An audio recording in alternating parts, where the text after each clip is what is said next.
accueille entre 6 et 12 compagnies par an de la région du Grand Est, mais aussi en France et puis des compagnies de l'étranger. Et pourquoi tu as choisi Reims comme endroit pour le jardin parallèle? J'y suis née.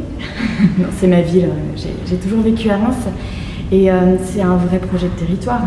C'est-à-dire que ce soit le jardin parallèle, où on fait venir des artistes jusqu'à nous, on va aussi vers les publics et on a créé 2 festivals et un 3e événement, un festival au Palais du Tau qui s'appelle Orbis Pictus, qui a eu en mai, le festival Métacorpus avec la scène nationale, le manège de Reims en décembre, et puis un autre qui s'appelle la Petite Fabrique itinérante qu'on joue dans un parc au mois d'avril. Donc on peut vraiment dire qu'à Reims, les institutions culturelles travaillent tous ensemble. Ah oui, et je pense que c'est une belle particularité de Reims.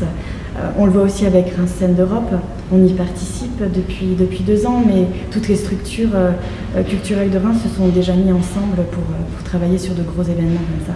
Et est-ce que ça te permet, toi, en tant que marionnettiste aussi, d'évoluer dans ton travail, dans ton art? En fait, on se rend compte que la marionnette, elle peut toucher tous les arts. On peut travailler de la marionnette chorégraphique, mais on peut aussi travailler de la marionnette de texte.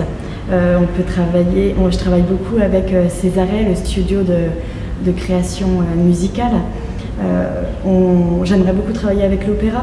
Et on voit que toutes ces disciplines en fait, viennent vraiment frotter l'art de la marionnette et qu'on va, grâce à ces rencontres, pouvoir aller plus loin et dans des directions différentes. On n'a pas envie que la marionnette reste centrée sur son petit monde, mais plutôt qu'elle vienne vraiment évoluer parmi les autres arts, et même au niveau de la diffusion, de ne pas être que sur des lieux spécifiques pour la marionnette. On voit très bien avec un spectacle comme celui-ci qu'on peut jouer dans d'autres théâtres. Et puis c'est aussi un art ou une forme qui a beaucoup changé ce dernier temps.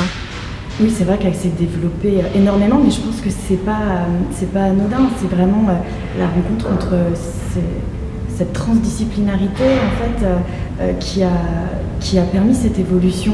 Je pense que les rencontres avec les magiciens, par exemple, sur les boîtes noires, tout ce qui est le travail de la lumière, tout ça, ça a fait beaucoup évoluer la marionnette, mais aussi les nouveaux matériaux, que ce soit le latex, la résine, toutes ces matières qui font qu'on travaille sur de l'hyperréalisme, ou alors la vidéo aussi, qui vient matiérer les espaces de façon différente. Enfin voilà, toutes ces choses sont un peu arrivées d'un coup et ont permis vraiment à la marionnette de se transformer et d'évoluer très rapidement.